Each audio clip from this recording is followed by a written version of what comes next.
the anatomy of distance, why it hurts so much. The biological mismatch.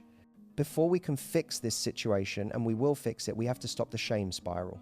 Right now, you might be sitting there thinking, I must have said something wrong, or I was too needy, or I'm just not lovable. You are replaying every conversation, every text message, looking for the exact moment you ruined it. I need you to take a deep breath and listen to me very closely. It is likely not about what you said. It is about biology. The reason you feel like the floor has dropped out from under you is because of a fundamental mismatch in how men and women process intimacy.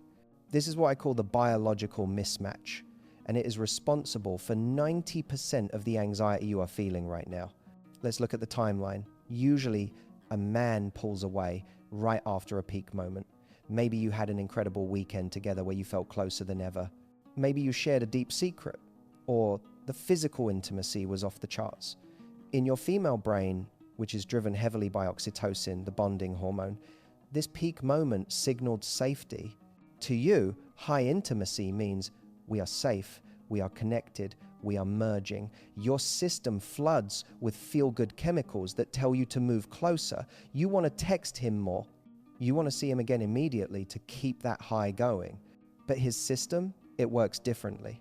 For many men, especially in the early to middle stages of dating, high intimacy triggers a drop in testosterone.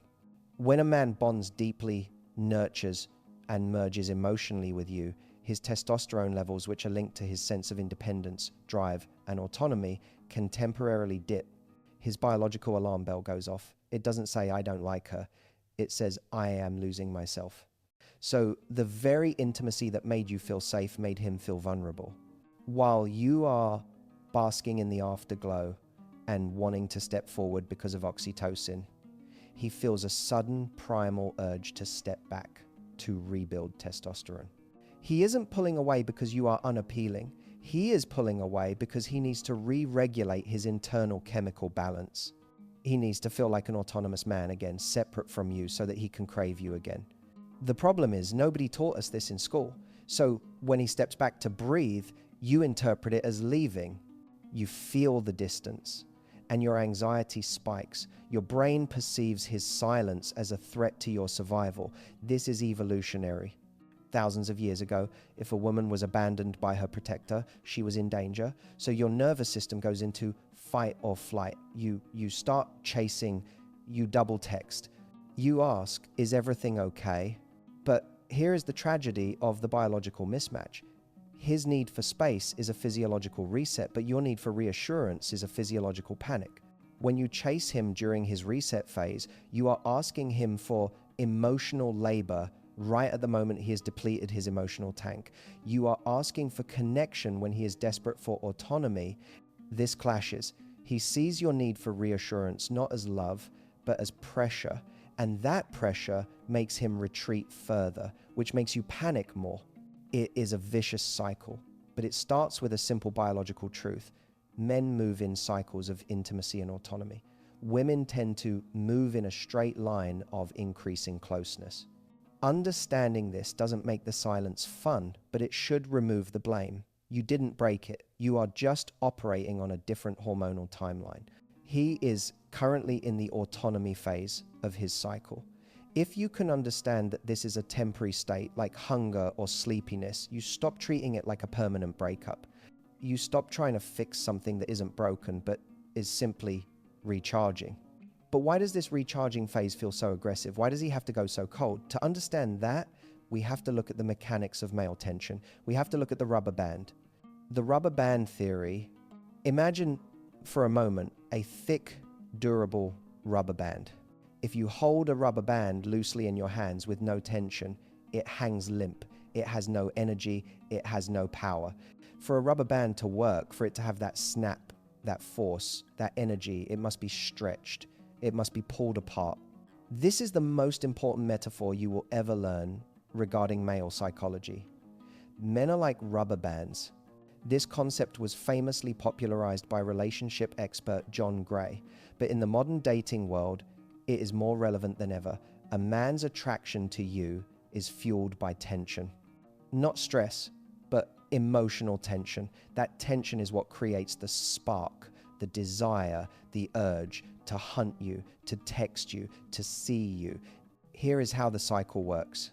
When a man gets close to you, intimacy, the rubber band becomes loose. The tension is gone because he has you.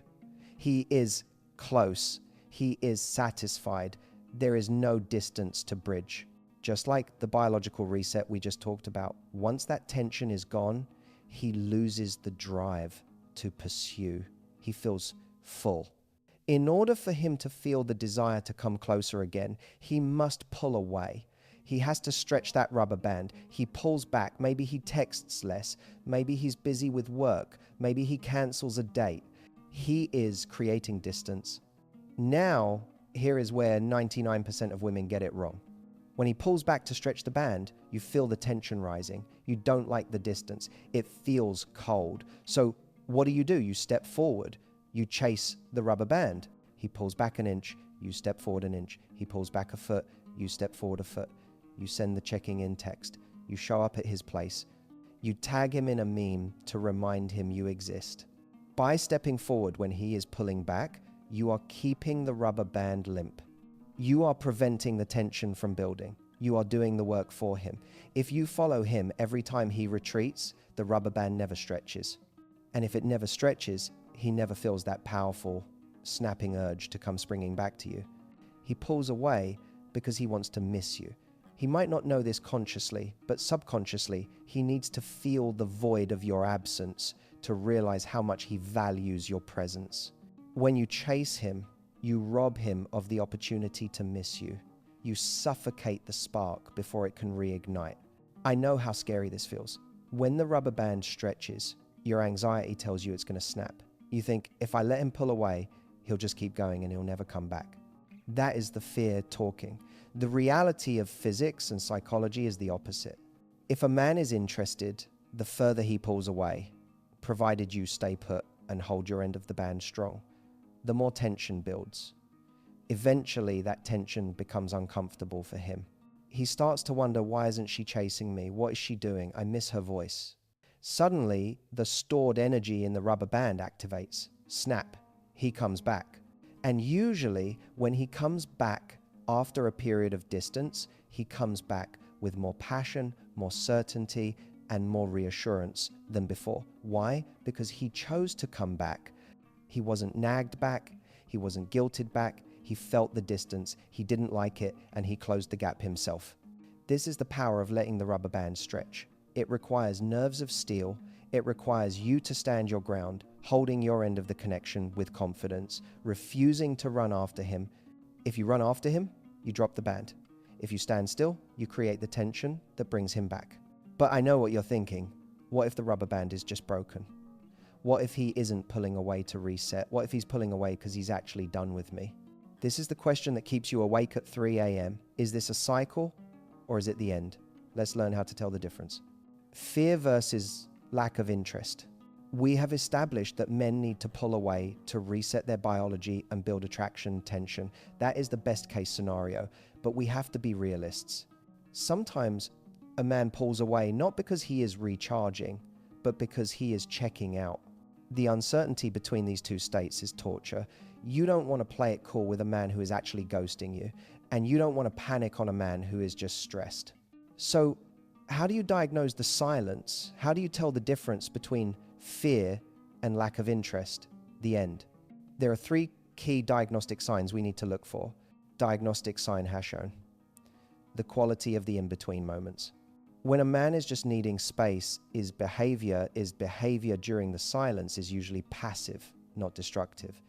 He might be quiet, but he hasn't completely vanished from the face of the earth in a way that feels malicious. The interested but scared man, he might still watch your Instagram stories. He might reply to a text, even if it's brief or delayed. He hasn't blocked you. The channel is open. It's just quiet. The uninterested man, he goes cold everywhere. He stops viewing your social media. If you text him, he doesn't just reply late. He replies with 1 word or doesn't reply at all. There is a feeling of finality to his silence. Diagnostic sign #2. The reason for the distance. A man who is overwhelmed or in his cave will often drop breadcrumbs about why he is distant, even if they are vague. the interested but scared man, he might say, work is crazy right now, or I've got a lot on my mind, or I just need to crash this weekend. Even though it hurts that he isn't prioritizing you, he is giving you a logical reason. He is signaling, this is about me, not you. The uninterested man, he gives no reason. He just fades. Or if you ask him, he gives you the vague, I'm just not sure what I want right now speech. If he tells you he is confused about you specifically, that is usually lack of interest disguised as confusion. A man who is just recharging isn't confused about you. He is overwhelmed by life. Diagnostic sign #3, the re-engagement. This is the most important one. What happens when you stop initiating? The interested but scared man, if you go silent for 3, 4, or 5 days, he will eventually poke his head out. The rubber band tension we discussed will kick in. He will send a checking in text or a meme. It might be low effort, but he will reach out because he doesn't want to lose you. The uninterested man, if you stop initiating, you never hear from him again. He was relying on your effort to keep the connection alive. Once you stop rowing the boat stops moving. If you are looking at these signs and feeling a pit in your stomach because you think it might be lack of interest, don't panic yet. Even if his interest has dropped, the worst thing you can do is chase whether he is scared or losing interest. The solution is actually the same. You must stop the behaviors that drive him further away. Because even a man who is just recharging can be pushed into losing interest if you handle the distance poorly. There is a specific set of mistakes women make in this danger zone that turn a temporary break into a permanent breakup. In the next chapter, we are going to decode the specific hidden reasons. He might be silent reasons. He will never tell you to your face so you can understand exactly what is happening inside his head. Decoding the why, the hidden reasons. The man cave. Now that we understand the biological machinery, the rubber band, and the testosterone cycles, we need to get specific. We need to play detective, because he's pulling away is just the symptom.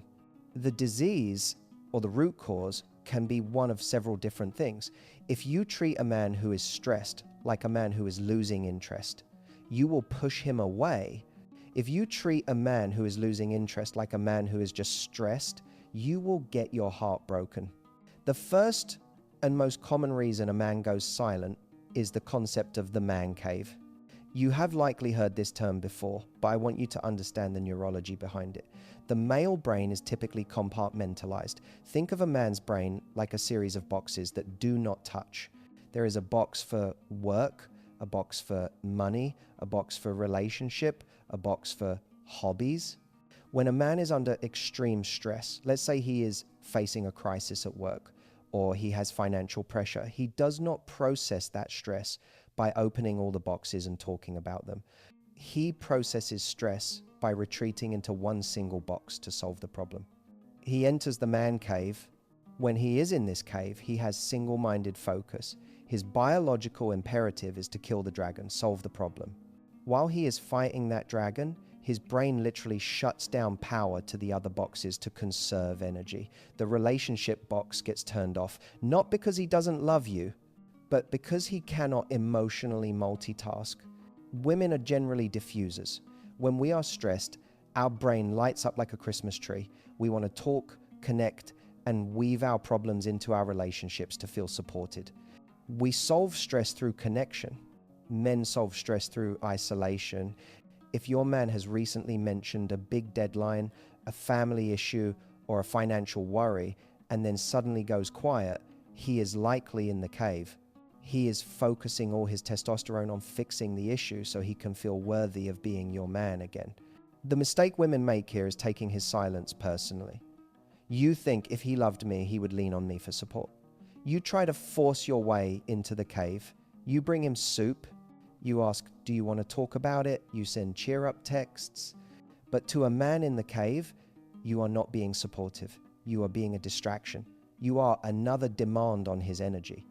Every time you knock on the cave door asking for connection, he has to stop fighting the dragon to answer you. This irritates him. He feels misunderstood. He thinks, why can't she just let me handle this? If he is in the cave, the silence is not about you. It is about his need to survive a threat. The best thing you can do is stand guard outside the cave, silent and happy, waiting for him to emerge victorious. The intimacy hangover. The second reason is perhaps the most confusing one for women, because it usually happens right after things are going perfectly. This is the intimacy hangover. Picture this. You just had the most amazing weekend together. You spent 48 hours glued to each other's sides. You laughed. You were physically intimate. Maybe you even talked about the future.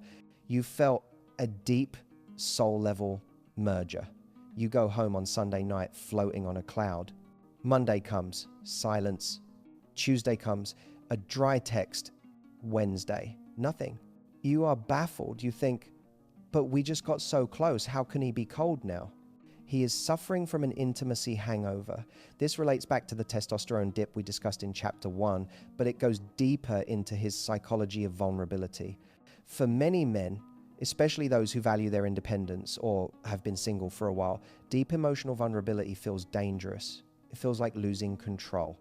During that amazing weekend, he let his guard down. He let you see him. He felt dependent on you for his happiness. While he was in the moment, it felt good, but as soon as he separated from you, his defense mechanisms kicked in. His brain said, warning, you revealed too much. You are too exposed. You are becoming too dependent on this woman. Pull back, rebuild the walls. He isn't regretting the time with you. He is terrified of the power you now have over him. This is actually a compliment, though it doesn't feel like one. He is pulling away because he likes you too much, not too little. The intensity of his feelings scared him. He needs to take a step back to regain his sense of self. He needs to feel like a solitary man again, to prove to himself that he hasn't been whipped or captured. If you chase him during an intimacy hangover, you confirm his worst fear. You confirm that you are indeed trying to capture him. You validate his panic. If you ask, is everything okay? You've been acting weird since the weekend. You are spotlighting his vulnerability. You are forcing him to look at the feelings he is trying to hide from. This will make him sprint in the opposite direction. The intimacy hangover is a delicate time. It is a sign that the relationship is deepening, but that he needs time to adjust to the new water level. He dipped his toe in the deep end, and now he needs to sit on the edge of the pool and dry off before he dives back in.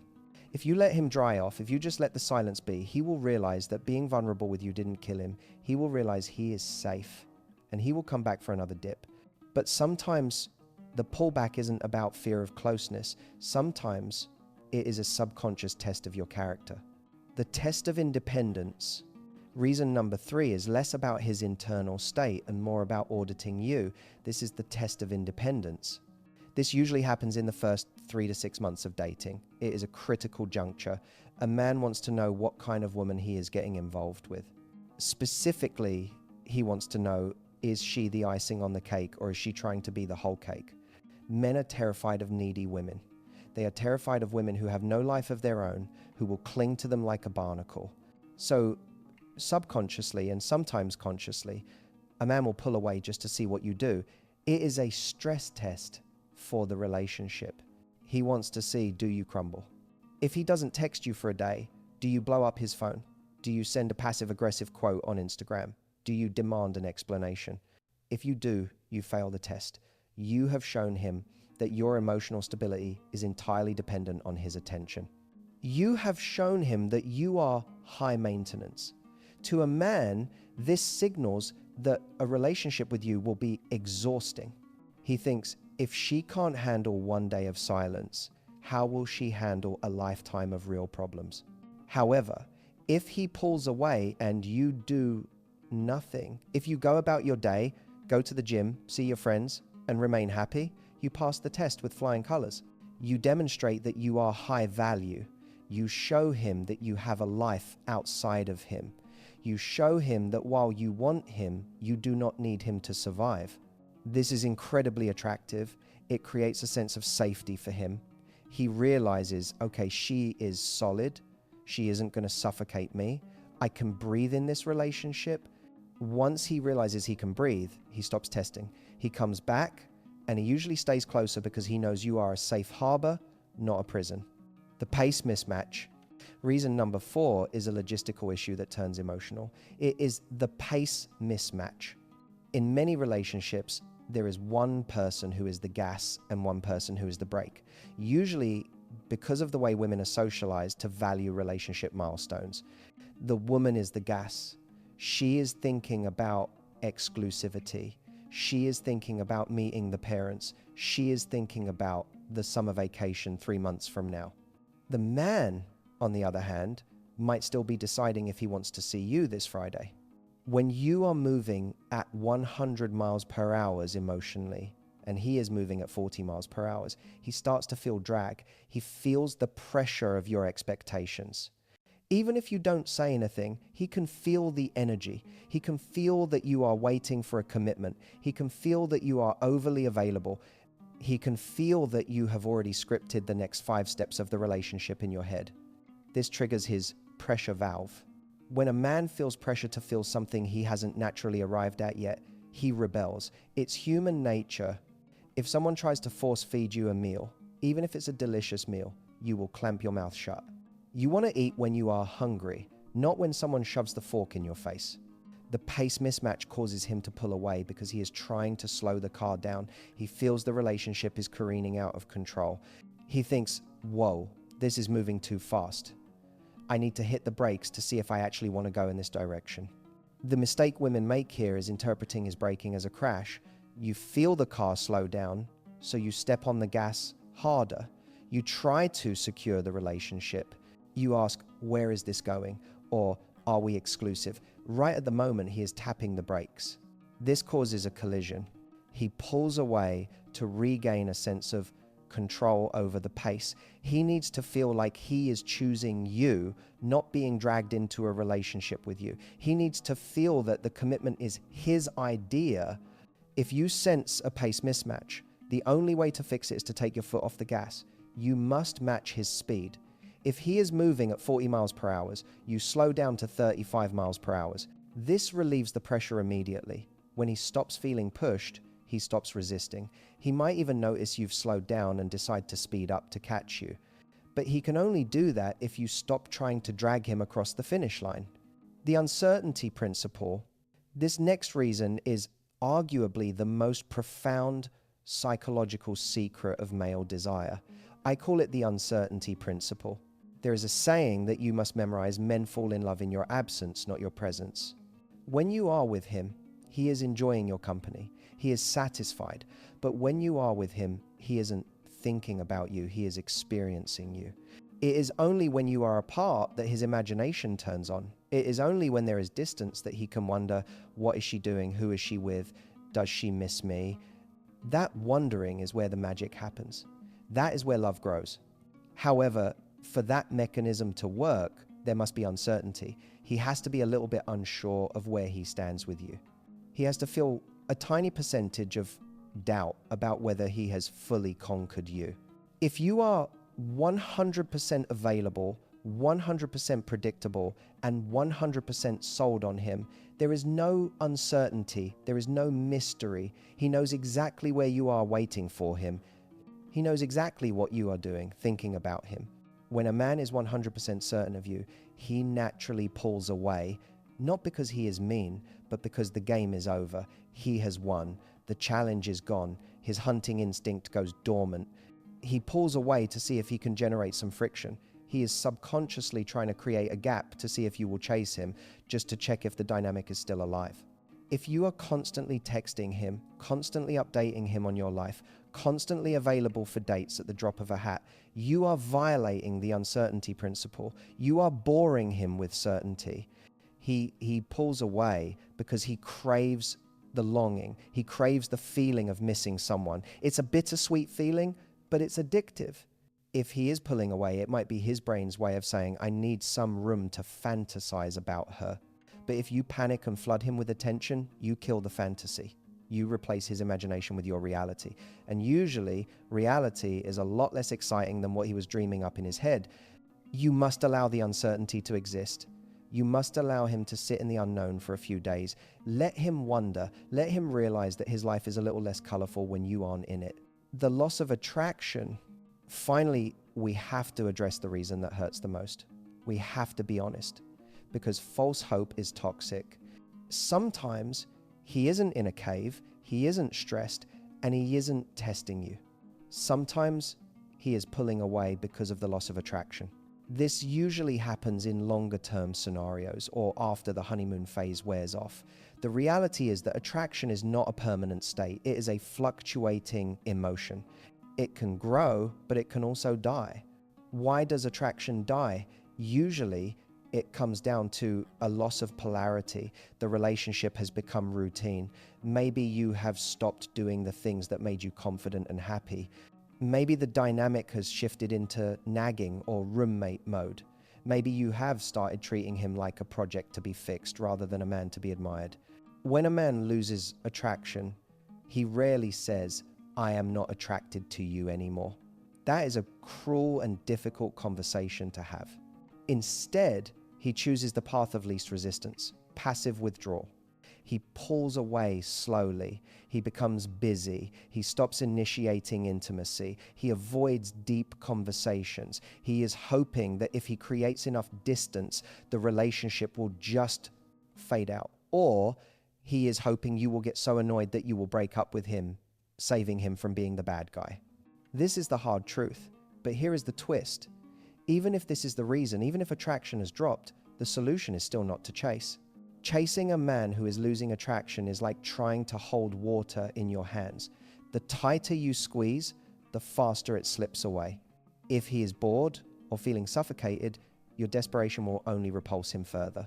The only way to reignite a dying flame is to withdraw your oxygen. You have to mirror his distance to show him that you are not afraid to lose him. Sometimes the shock of you not chasing him is enough to wake him up. It makes him realize, wait, she isn't begging for me. Maybe I'm losing something valuable here. We have now covered the 6 core reasons. You probably have a gut feeling about which one applies to your situation, but knowing the why is only half the battle. The real danger lies in what you do next. There is a specific set of panic responses that women do when they feel this distance, and these responses are fatal to the relationship.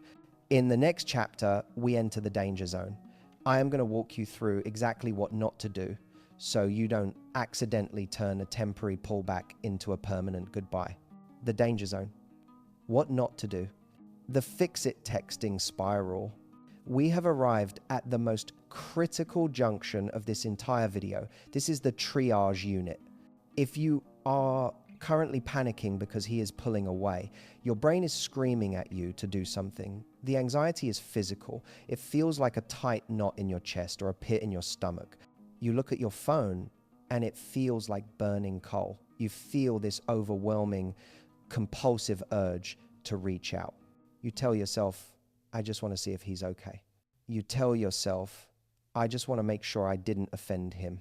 You tell yourself, if I just send the perfect, funny, light-hearted text, it will break the tension and everything will go back to normal. I am here to tell you, put the phone down. This is what I call the fix-it texting spiral, and it is the single fastest way to turn a temporary pullback into a permanent ghosting situation. Let's look at the psychology of what happens when you send that text. You might send something that seems innocent on the surface, like, hey, haven't heard from you in a bit, is everything okay? Or, did I say something wrong the other night?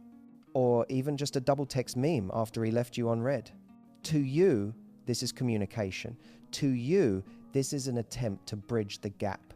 But to him specifically, a man who is currently in a state of withdrawal, this text reads as insecurity. When you text him from a place of anxiety, you are not actually checking on him. You are asking him to soothe you.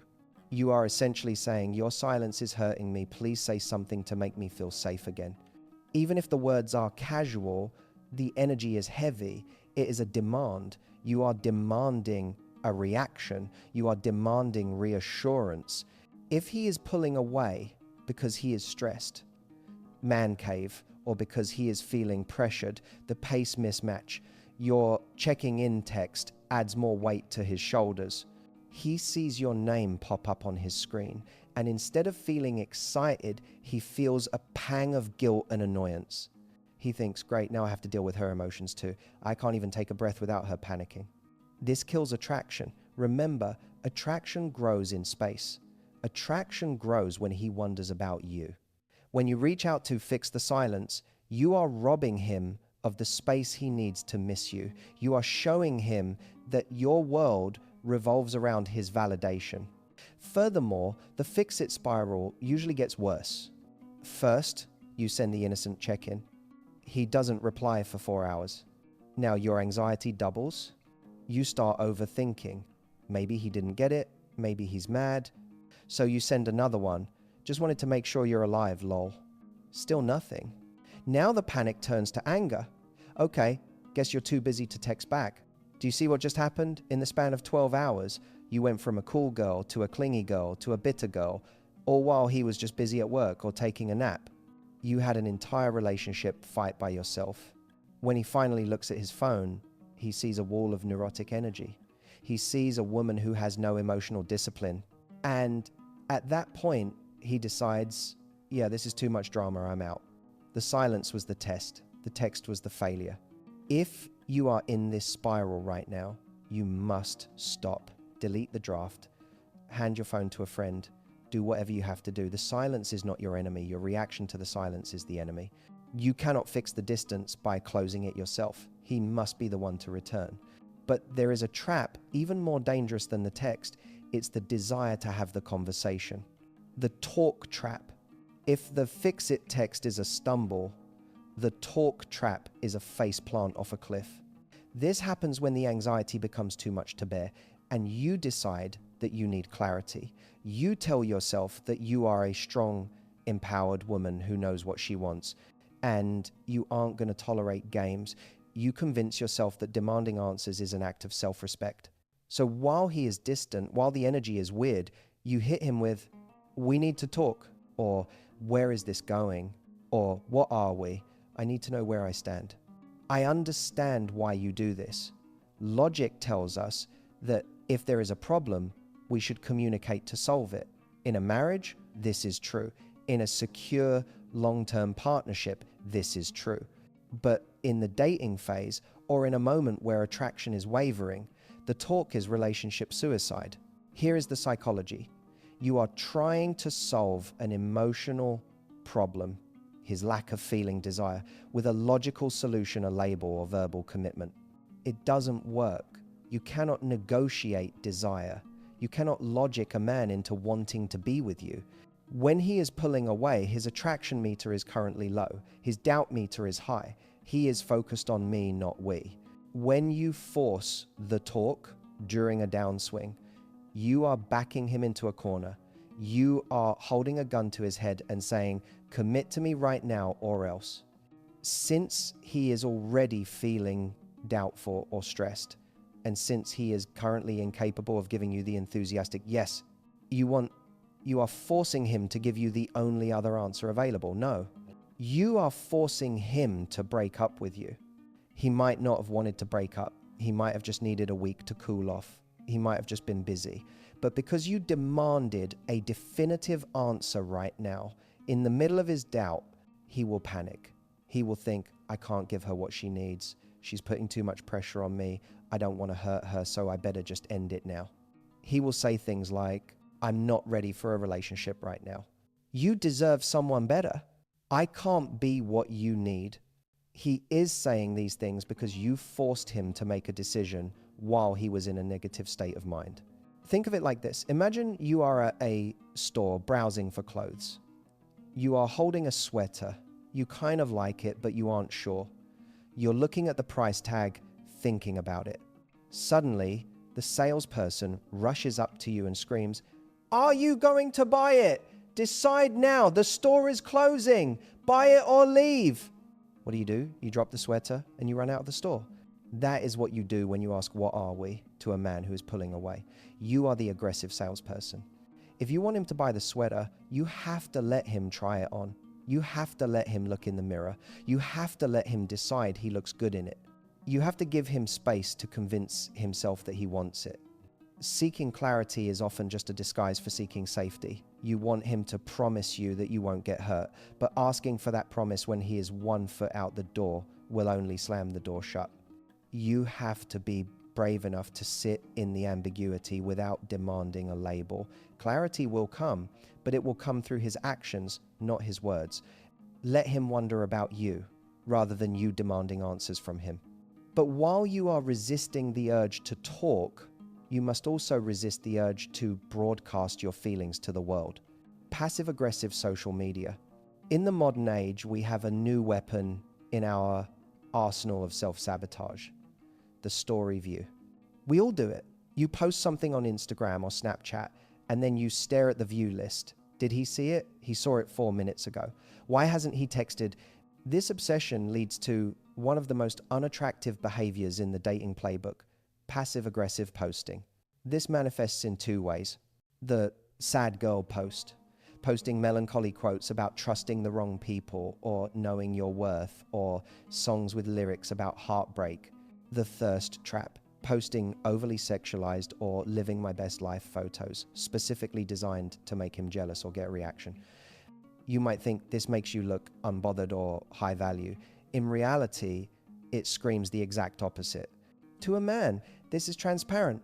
He knows you. He knows you are posting that quote because of him. He knows you posted that bikini picture at 10 p.m. on a Tuesday because you want his attention. This signals to him, I still own her emotions. Even if you are ignoring his texts, if you are posting about him indirectly on social media, you are still chasing him energetically. You are performing for an audience of one. High-value women do not use social media to communicate with men who are ignoring them. High-value women do not need to prove they are happy. They just are happy. If he is pulling away, he expects you to be sad. He expects you to try to get his attention. When you post these things, you become predictable. You become boring. Real power is silence. Real power is continuing to post your normal content, your dog, your coffee, your work, or posting nothing at all. When you go dark, or when you stay agonizingly normal, it confuses him. He thinks, wait, I haven't texted her in 3 days. Why isn't she posting sad quotes? Why isn't she trying to make me jealous? Does she not care? That confusion creates the uncertainty we talked about in chapter 2. That is what makes him curious.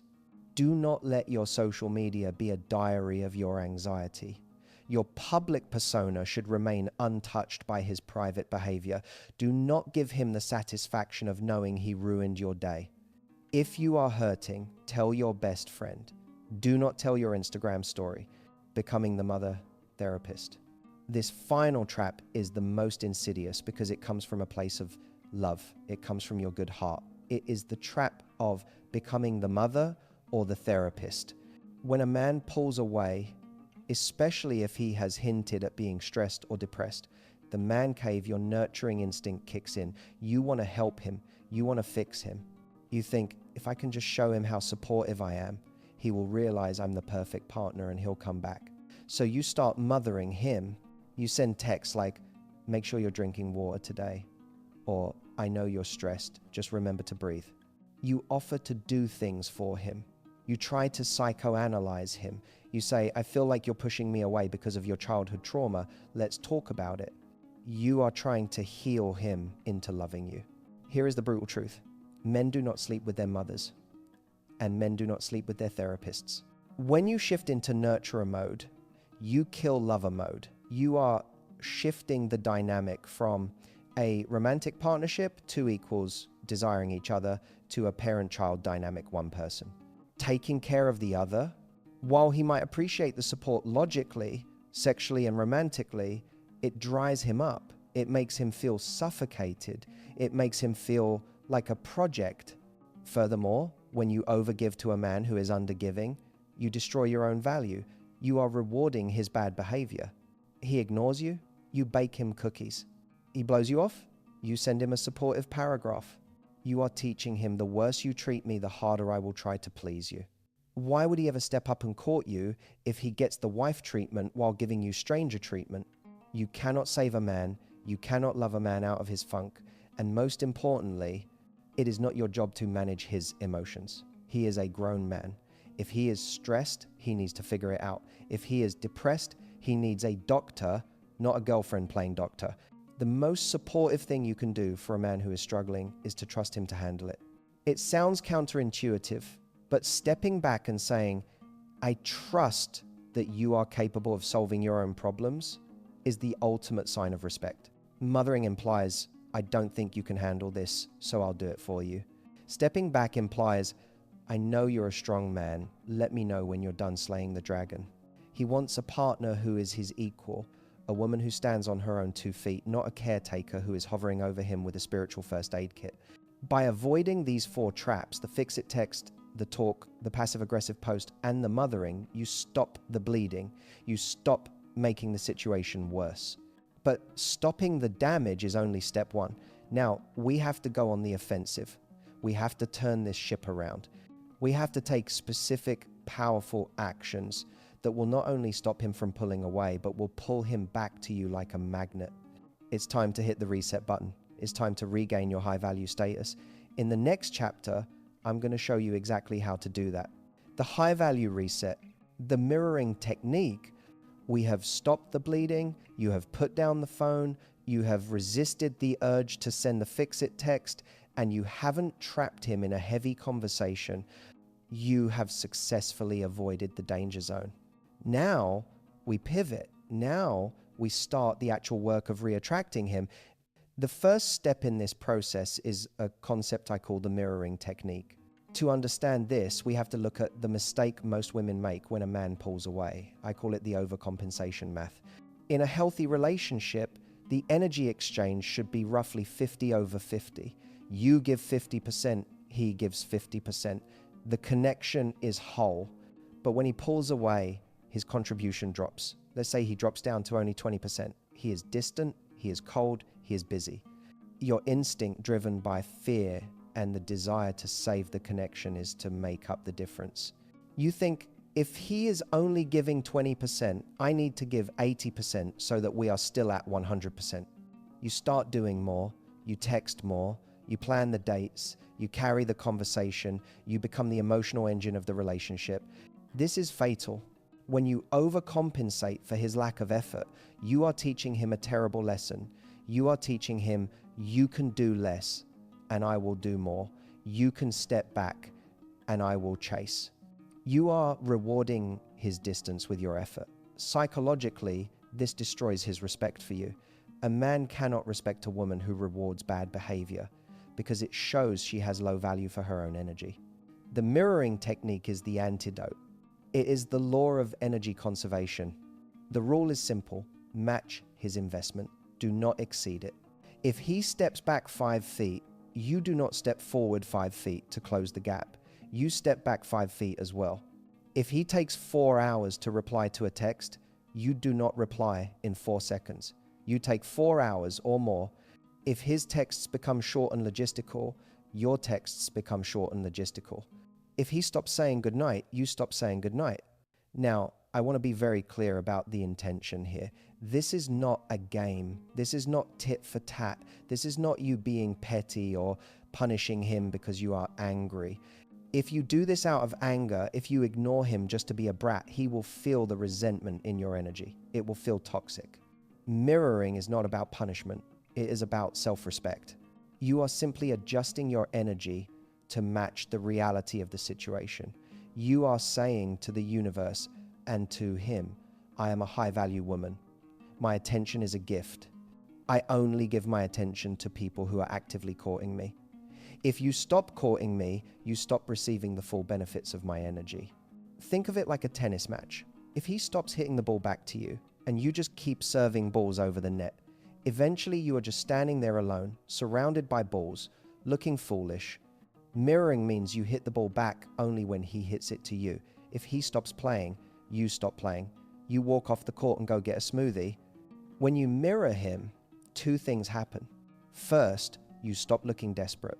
You immediately regain your dignity. You stop being the annoying energy in his life and you become a neutral energy. This stops the repulsion. Second, and more importantly, you let him feel the weight of his own distance. When you overcompensate, you protect him from the consequences of his pulling away. He doesn't feel the distance because you are filling it up with your noise. But when you mirror him, when you step back, suddenly the silence gets loud. Suddenly, the gap is real. He looks at his phone and realizes, wait, I haven't heard from her all day. Usually she sends me a meme by now. He feels the drop in energy. He realizes that your warmth is not free, it is earned. And right now, he isn't earning it. This creates the vacuum needed for him to miss you. Many women are terrified of mirroring. They ask me, but if he pulls back and I pull back, won't we just drift apart forever? Here is the truth. If you pulling back causes the relationship to end, it was already over. If the only thing holding this relationship together was you desperately gripping it with both hands, it wasn't a relationship. It was a hostage situation. But in 90% of cases, if there is genuine interest, mirroring does not end the relationship. It resets it. It wakes him up. It reminds him that you are a prize that can be lost, not a safety net that will always be there. So, starting today, look at his behavior, assess his energy level, and match it perfectly. Do not give $1 of effort to a man who is giving you a dime. The art of doing nothing. Once you have mastered mirroring, you are ready for the advanced level. You are ready for the hardest thing you will ever do in your love life. You are going to do nothing. I know that sounds easy. You might be thinking, I can do nothing. I love doing nothing. But for a high-achieving, anxious, intelligent woman who feels her relationship slipping away, doing nothing is agonizing. It is torture. We are taught in every other area of our lives that if we want something, we must work for it. If you want a promotion, you work harder. If you want a degree, you study more.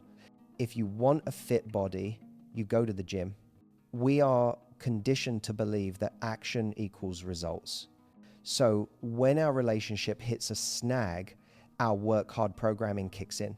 We want to do something to fix it. We want to plan a date. We want to buy him a gift. We want to initiate a conversation. We want to drive the result. But in the realm of attraction, specifically with masculine energy men, this backfires. In romance, leaning back egale results. I want you to visualize a queen on a throne. Does the queen run after her subjects, begging them to pay attention to her? Does she run out of the castle to check if the knights are still guarding the gate? No, she sits back, she is relaxed, she knows her value, she trusts that the right people will come to her. Her power comes from her stillness. Now visualize a beggar. The beggar is active. The beggar is chasing. The beggar is asking, please can you spare some time? Please can you look at me? When you are constantly doing things to keep the relationship alive, you are energetically acting like the beggar. You are operating from a scarcity mindset. The art of doing nothing means you stop rowing the boat. Imagine you and him are in a canoe. For the last few weeks, you have been rowing furiously. You are sweating, you are exhausted, you are propelling the boat forward all by yourself. He is sitting in the back, relaxing, looking at the scenery, maybe trailing his hand in the water. Why should he row? You are doing all the work for him. You have to put the oars down. You have to fold your hands in your lap. And you have to let the boat stop. This is terrifying because the boat will stop moving for a moment. There will be a dead silence. And in that silence, he will look up. He will realize the forward motion has stopped. He will look at you and see you relaxing. And then he will have a choice. He can pick up the oars and start rowing toward you, or he can let the boat drift. You need to know which one it is, but he will never pick up the oars if you never put them down. Practical application of doing nothing. Stop initiating texts. If you usually send the good morning text, stop, let him do it. Stop planning dates. If Friday's coming up and he hasn't asked you out, do not say, so what are we doing this weekend? Make your own plans with friends. If he calls you Friday night, you say, oh, I didn't hear from you, so I made other plans. Maybe next week. Stop reminding him of things. Stop trying to be useful to him. This creates a vacuum. Nature abhors a vacuum. Space demands to be filled. When you remove your over-functioning energy, you create a massive empty space in the relationship. This space draws him in. It invites his masculine energy to step up and fill the gap. Men want to be the hero. They want to be the pursuer, but they cannot pursue a woman who is already tackling them. When you lean back and do nothing, you become the project again. You become the goal. He has to wonder, Why is she so quiet? Is she losing interest? Is she seeing someone else? This reactivates his hunting instinct. I warn you, the first 24 to 48 hours of doing nothing will feel wrong. Your brain will scream, he's going to forget me. He has object permanence. He will not forget you. He is just used to you doing the work. Give him time to realize the dynamic has changed. If you can hold this space, if you can sit on your hands and literally do nothing to move the interaction forward, you will see a shift. You will see him start to reach out. You will see him start to plan. You will see him come back online. But there is a catch. You can only do nothing effectively if you aren't exploding with anxiety on the inside. If you are sitting on the couch doing nothing but staring at your phone with a heart rate of 120 BPM, he will feel that static. You need to contain that energy, emotional containment. We have discussed the external actions, mirroring him and leaning back doing nothing. But what do you do with the internal storm? Just because you stop texting him doesn't mean the anxiety went away. In fact, when you stop acting on your anxiety, the anxiety often gets louder because it has nowhere to go. You feel like a pressure cooker. You are vibrating with nervous energy. If you interact with him while you are in this state, even if you say the perfect cool girl words, he will feel the heaviness. Humans are energetic creatures. We communicate via micro expressions, tone of voice, and body language. If you are pretending to be chill, but internally you are desperate, you will give off a vibe that feels sticky and repulsive. It's like a fake smile. People can instinctively tell it's not real. To successfully reset the relationship, you must master emotional containment. Emotional containment does not mean suppressing your emotions. It does not mean numbing yourself. It does not mean pretending you don't care. It means creating a safe container for your big feelings. That is not him. Think of your relationship as a delicate glass vase. Think of your anxiety as hot lava. If you pour that hot lava into the delicate vase, the relationship, the vase will shatter. The relationship cannot hold the weight of your insecurity right now. You need a different bucket for the lava. You must process your crazy away from him so that when you interact with him, you are fresh, light, and fun. This is the secret of magnetic women. It's not that they don't have insecurities. It's that they don't make their man responsible for managing them. Here are 3 tools for emotional containment. I won the burn book. When you have the urge to send him a long, angry paragraph or a sad, desperate question, write it down. Open the notes app on your phone or get a physical notebook. Write the text exactly as you want to send it. Scream on the page, cry on the page, get the poison out of your system. Read it back to yourself. Validate your own feelings. Say, I am really hurting right now. And that's okay, but do not press send. Once you have written it out, the urgency usually fades. You have honored the emotion without acting on it. 2, the council of safe friends. You need 1 or 2 friends who know the drill. Tell them, I am spiraling about name. Can I just vent for 10 minutes so I don't text him? Let them talk you off the ledge. Let them remind you that you are a catch. Let them validate your pain. Dump the heavy emotional cargo on your support network so that you don't dump it on the man you are trying to attract. When you go back to him, you will feel lighter because you have already been heard. 3, somatic release move. The energy. Anxiety is physical. It is adrenaline and cortisol trapped in your muscles. You cannot think your way out of a panic attack. You have to move it out. If you are obsessing over him, put down the phone and change your physiology. Go for a sprint. Do 50 jumping jacks. Put on aggressive music and dance. Take a freezing cold shower. Shock your system. When you move your body, you burn off the excess cortisol. You return to a baseline of calm. The goal of containment, the goal is to reach a state of lightness. When he finally reaches out, and he will if you follow these steps, you want to be a breath of fresh air. You don't want to be the heavy, sad, anxious cloud he has been avoiding. You want to be the fun, warm, unbothered woman he fell for in the beginning.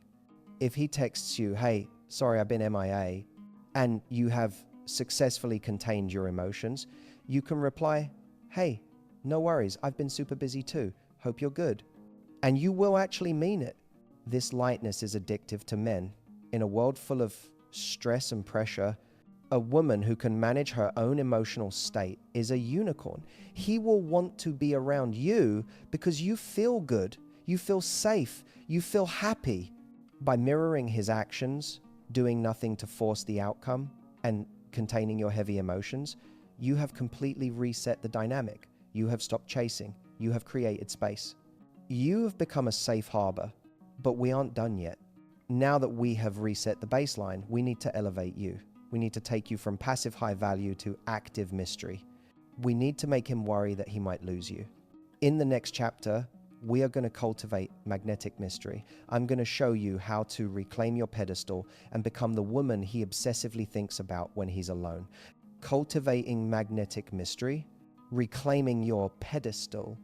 In chapter 4, we focused on defense. We stopped the mistakes. We stopped chasing. We created a neutral space. Now we switch to offense. But this isn't an attack on him. It is a reclamation of yourself. We need to talk about the architecture of your relationship. Specifically, we need to talk about the pedestal. When a man pulls away, it is usually because energetically you have placed him above you. You have made him the prize. You have made his attention to the sun, and you have become the planet orbiting around him. You wait for his texts. You adjust your schedule for his potential availability. You check your phone to see if he has blessed you with a notification. In your mind, he is the celebrity and you are the fan. Here is the cold, hard psychology of human nature. We do not desire people who are beneath us. We might like them, we might appreciate their adoration, but we do not crave them. We crave what is slightly out of reach.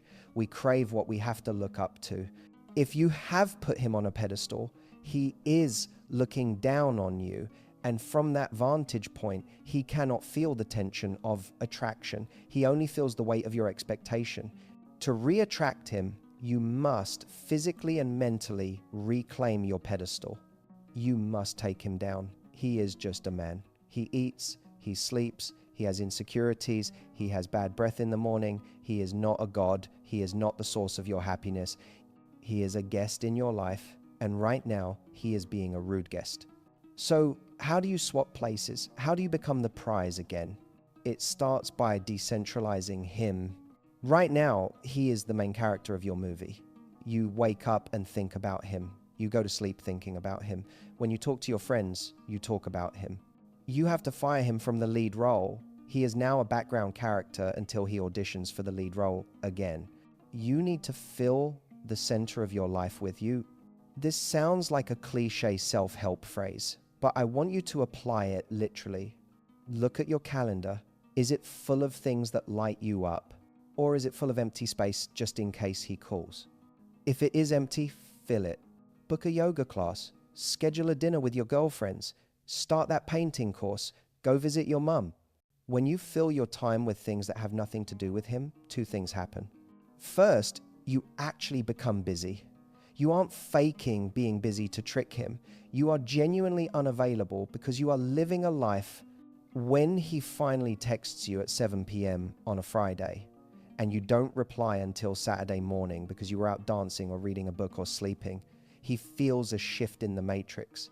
He realizes, whoa, she isn't sitting by the phone. She has a life. Her world does not revolve around me. This creates respect. Men respect women who respect their own time. If you drop everything for him, you are telling him your time is cheap. If you fit him in when you can, you tell him your time is expensive. Second, reclaiming your pedestal changes your energy. When you prioritize your own joy, you become radiant. You stop looking like a victim of his silence and start looking like the protagonist of your own adventure. He will sense this energetic shift. He will sense that you have stopped looking up at him and started looking strictly at yourself.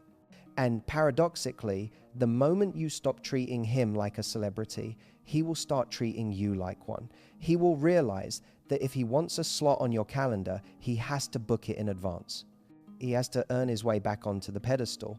But filling your calendar is only the external work.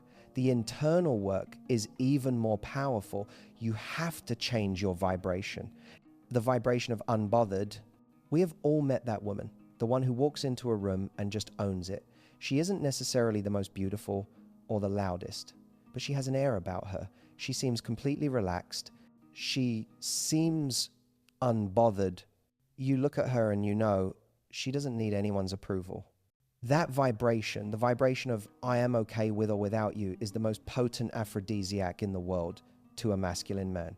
Right now, your vibration is likely the opposite. It is bothered, it is anxious, it is please pick me. Even if you are saying the right things, even if you are following the no contact rules, if your internal frequency is screaming, please come back, he can smell it. Men have a sixth sense for desperation. It's like a pheromone. It repels them. To magnetize him, you must cultivate the vibration of unbothered. This is not about acting. It is not about pretending not to care. It is about reaching a state of abundance mindset. The reason you are panicking is because of scarcity mindset. You believe that this man is the only man in the world who can make you happy. You believe that if you lose him, you lose your chance at love. You believe he is the last cup of water in the desert. If he is the last cup of water, of course you are going to grip him tight. Of course you are going to panic if he spills.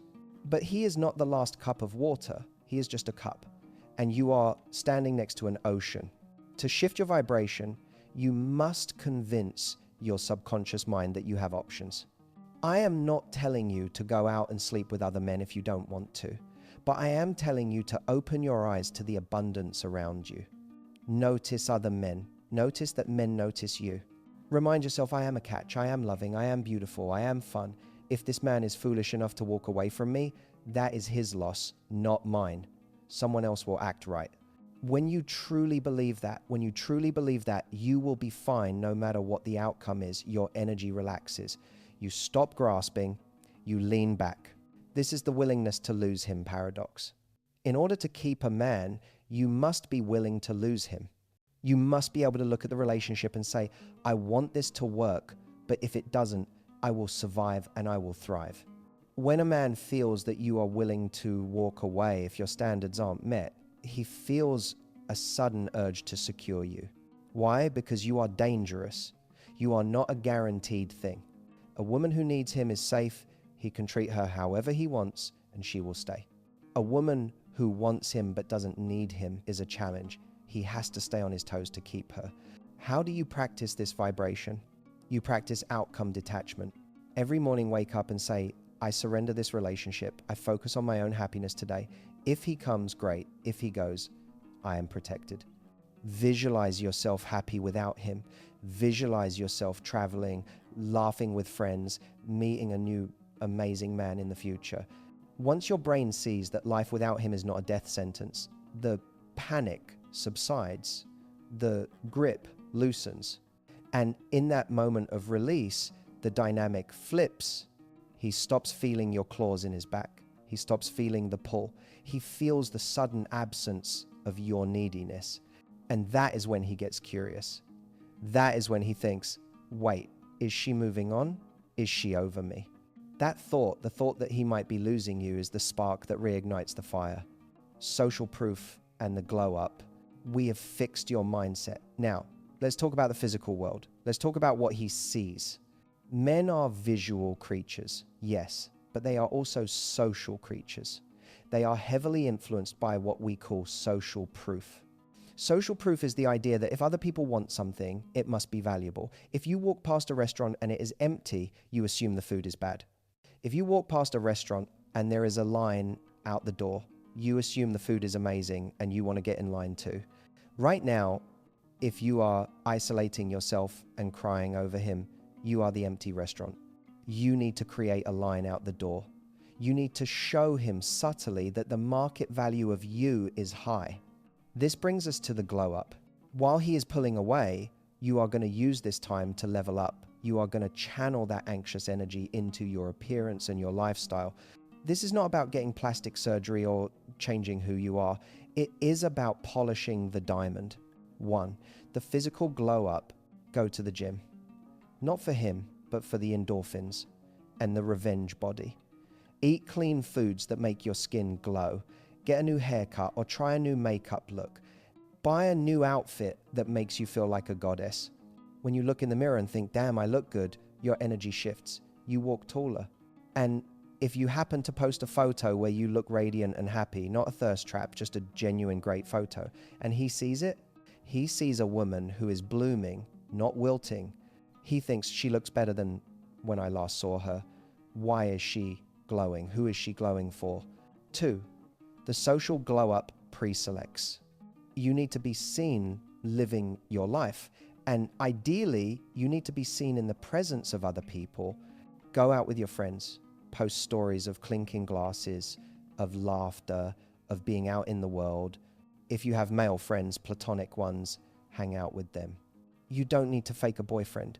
Just seeing you in the vicinity of masculine energy triggers a man's competitive instinct. It triggers pre-selection. It signals other men feel safe around her. Other men enjoy her company. She is a resource that is in demand. This triggers FOMO, fear of missing out. He is sitting at home, lonely, in his man cave, scrolling through his phone. He expects to see you posting sad songs. Instead, he sees you looking incredible, laughing with friends, maybe standing next to a guy at a party. His stomach drops. He realizes that while he was busy taking space, the world didn't stop. You didn't stop. You are moving forward. The train is leaving the station. This realization is powerful. It pierces through his confusion. It pierces through his stress. It wakes up his primal instinct to claim. He thinks, if I don't step up soon, someone else is going to take my spot. By combining the pedestal shift, prioritizing yourself, the unbothered vibration detaching from the outcome, and the glow up demonstrating value, you create a potent cocktail of magnetic mystery. You become a puzzle he wants to solve again. You become a prize he wants to win again. You have now set the stage perfectly. You have done everything right. The tension is building. The rubber band is stretched to its limit. And then it happens. His name pops up on your phone. The ping arrives. He is coming back. But be careful. This is the most dangerous moment of all. How you handle his return will determine if he stays for good or if he leaves again in a week. You need a strategy for the return. In the next chapter, I will teach you exactly how to handle that first text, how to maintain your power, and how to train him to never pull away like this again. The return when he comes back, identifying the ping. So you did the work, you stopped chasing, you mirrored his energy, you reclaimed your pedestal, and started living your best unbothered life. You let the silence stretch out, letting the rubber band pull tight. And then, just as we predicted, it happens. Your phone lights up. It's him. But here is where reality often clashes with fantasy. In your head, you imagined that when he finally realized he missed you, he would come back with a grand gesture. You imagined a long paragraph apologizing for his silence. You imagined flowers. You imagined a text saying, "I've been such an idiot, I miss you so much, can I see you tonight?" Instead, you look at your screen and you see, "Hey," or "How's your week going?" Or, even worse, he just sends you a meme on Instagram with no text at all. You stare at it. You feel a mix of relief and fury. You think, that's it? I haven't heard from you in 10 days and you send me a gif of a cat? Welcome to the ping. It is crucial that you understand what this is. This is not him asking for you back. This is not him recommitting. This is him sticking a toe in the water to see if it's safe. Remember, he pulled away for a reason. Stress, fear, uncertainty. He created distance. Now that he is feeling the pull to come back, he is also feeling fear of rejection. He knows he has been distant. He knows you might be angry. He knows he might have blown it. His ego is fragile. He is not going to risk a grand emotional declaration if there is a chance you are going to yell at him or ignore him. So he sends a ping, a low effort, low risk signal. If you ignore the meme, he can tell himself, "Oh, she just didn't see it, no big deal." It protects his ego. If you blow up at him, he can say, "Whoa, relax, I was just saying, hey." It gives him plausible deniability. But if you respond, he knows the door is still cracked open. Do not be insulted by the ping. It is a standard male operating procedure. It is the submarine sending out a sonar signal to see if there are any enemy ships, your anger nearby. However, just because we understand why he is doing it does not mean we accept it as the new standard. The mistake women make here is assuming that the ping means everything is back to normal. You think he texted, he's back, and you immediately open the floodgates of your energy again. You reward the crumb. If you reward the crumb, you will get a loaf of crumbs. The ping is just an opening bid. It is him knocking on the door. It is not him walking through the door. How you handle this tiny, insignificant text will determine the entire power dynamic of your relationship moving forward. If you fold now, the pulling away will happen again. If you handle this with mastery, you will shift into a new era of respect. So how do you answer a hey? How to respond? When that text comes in, your emotions will likely swing to one of two extremes. Extreme one, the bitter ex-girlfriend. You are hurt, so you want to punish him. You want to show him you are mad.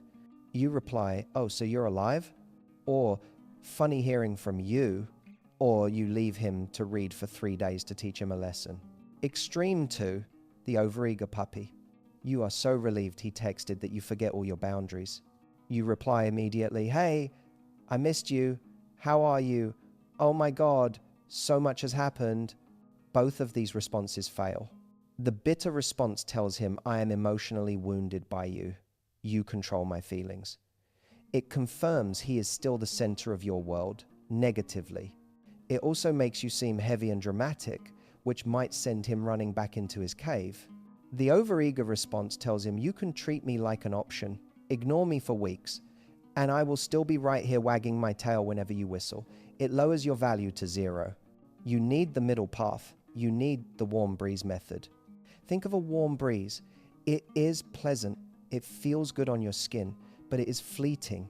It passes through and keeps moving. It doesn't stop and linger. It doesn't cling to you. Your response should be warm, positive, unbothered tone, brief, fewer words than he used, or equal, moving, ending the interaction, or implying you are busy. Here is the formula. If he texts, hey, you wait a few hours, do not reply instantly. You reply, hey, hope you're having a good week. That's it. No questions. No, where have you been? Just a polite acknowledgement. You just hit the tennis ball back over the net. If he texts, what are you up to? You reply, just heading out to meet some friends. How are things with you? Notice the vibe? You are happy. You are polite, but you are unavailable. You are not punishing him. You asked, how are things? But you are not prioritizing him. I'm heading out. This confuses him in the best possible way. He expects you to be mad. You aren't. He expects you to be desperate. You aren't. You are just happy and busy. This forces him to do the work if he wants to keep the conversation going. If he gives you dry responses, you let the conversation die. He who ends the conversation first holds the power. In this phase, you must be the one to leave the text thread first. Reply to his text, let him reply, send a like or a reactionary emoji, and then disappear. Do not carry the conversation. Do not ask him 20 questions to keep the thread alive. If he wants to talk to you, let him work for it. Let him double text. Let him call. By being a warm breeze, you signal, I am happy to hear from you, but my life is full. If you want to be part of it, you're going to have to do better than hey. This forces him to upgrade his approach. He realizes that a low-effort text gets a polite, low-effort response. If he wants your real energy, the fun, flirty, deep connection, he is going to have to ask you out. He is going to have to plan a date. And that brings us to the final step, resetting the terms of engagement, resetting the standards. The goal of this entire process wasn't just to get a text back. The goal was to change the dynamic so that he values you enough not to pull away again. You have him back on the line. He is texting. He is pinging. Now, you must strictly enforce the standard. The standard is simple. I am available for dates. I am not available for pen pals. He has been distant. He has withdrawn his investment. He does not get to walk right back into the boyfriend benefits without earning them. Boyfriend benefits include your emotional support, your constant availability, your body, and hours of your time texting. Right now, He is on probation. He might try to keep things in the texting zone because it's safe and lazy. He wants to keep you on the hook without doing the work. You must not allow this. If he texts you back and forth for 2 days but doesn't ask to see you, you must kill the momentum. Stop replying to the fluff. If he asks, "Why are you so quiet?" you say, "I'm not big on texting these days. I'd rather catch up in person. Let me know if you want to grab a drink sometime." Boom, you have thrown the gauntlet down. You are telling him, if you want access to me, you have to face me. You have to plan. You have to show up. If he likes you, he will make the plan. He will set the date. If he was just looking for an ego boost or a pen pal, he will fade away. And if that happens, good. You just saved yourself months of wasted time. When he does ask you out and you go on that first date after the distance, reset the energy. Do not spend the date talking about the distance. Do not sit there and ask, "So why did you pull away? What happened?" Do not bring the heaviness of the past into the present. Be the cool girl, the authentic version. Be fun, be radiant. Remind him why he fell for you in the first place. Let him feel the contrast. When he is distant equals he gets nothing, the void. When he is close, divided by pursuing equals, he gets the goddess, the warmth. This is basic operant conditioning. You reward the behavior you want, pursuit, presence, with warmth. You punish the behavior you don't want, distance, with neutrality and absence. Over time, he learns. He learns that pulling away feels cold and lonely. He learns that stepping up feels warm and rewarding. He stops pulling away because it no longer serves him.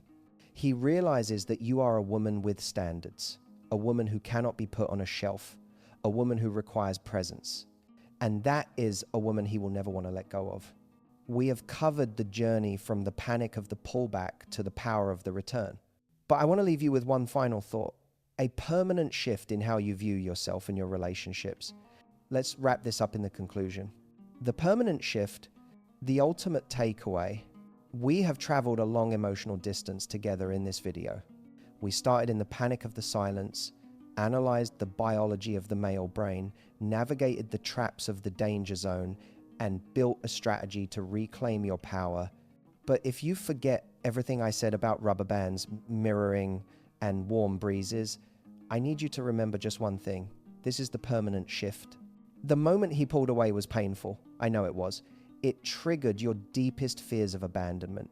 It made you question your worth. It made you feel small. But I want you to look at that moment differently now. I want you to see his pulling away not as a tragedy, but as a gift. His distance was the catalyst that forced you to look at yourself. It was the wake-up call that showed you where you had abandoned yourself. You were so focused on keeping him happy, on reading his mind, on securing his love, that you forgot to secure your own. You had placed your happiness in his pocket and waited for him to give it back to you. The permanent shift happens when you realize you are the keeper of your own happiness. This entire process, mirroring, the glow up, reclaiming the pedestal, it wasn't just a trick to get a man to text you back. That is too small a goal for a woman like you. The goal was to return you to your throne. When you truly embody the unbothered vibration, you stop being a woman who is waiting to be chosen. You become a woman who is doing the choosing. You realize that a man pulling away is simply data. It is information. It tells you where he is at. It does not tell you who you are. If he pulls away and stays away, that is the universe protecting you from a man who cannot meet your needs. It is clearing the path for the man who will. If he pulls away and comes back with renewed passion, that is the universe showing you the power of your own boundaries. Either way, you win. You win because you are no longer afraid of the silence. You know that in the silence, you find yourself. You know that you have a life that is rich, full, and beautiful, with or without a partner.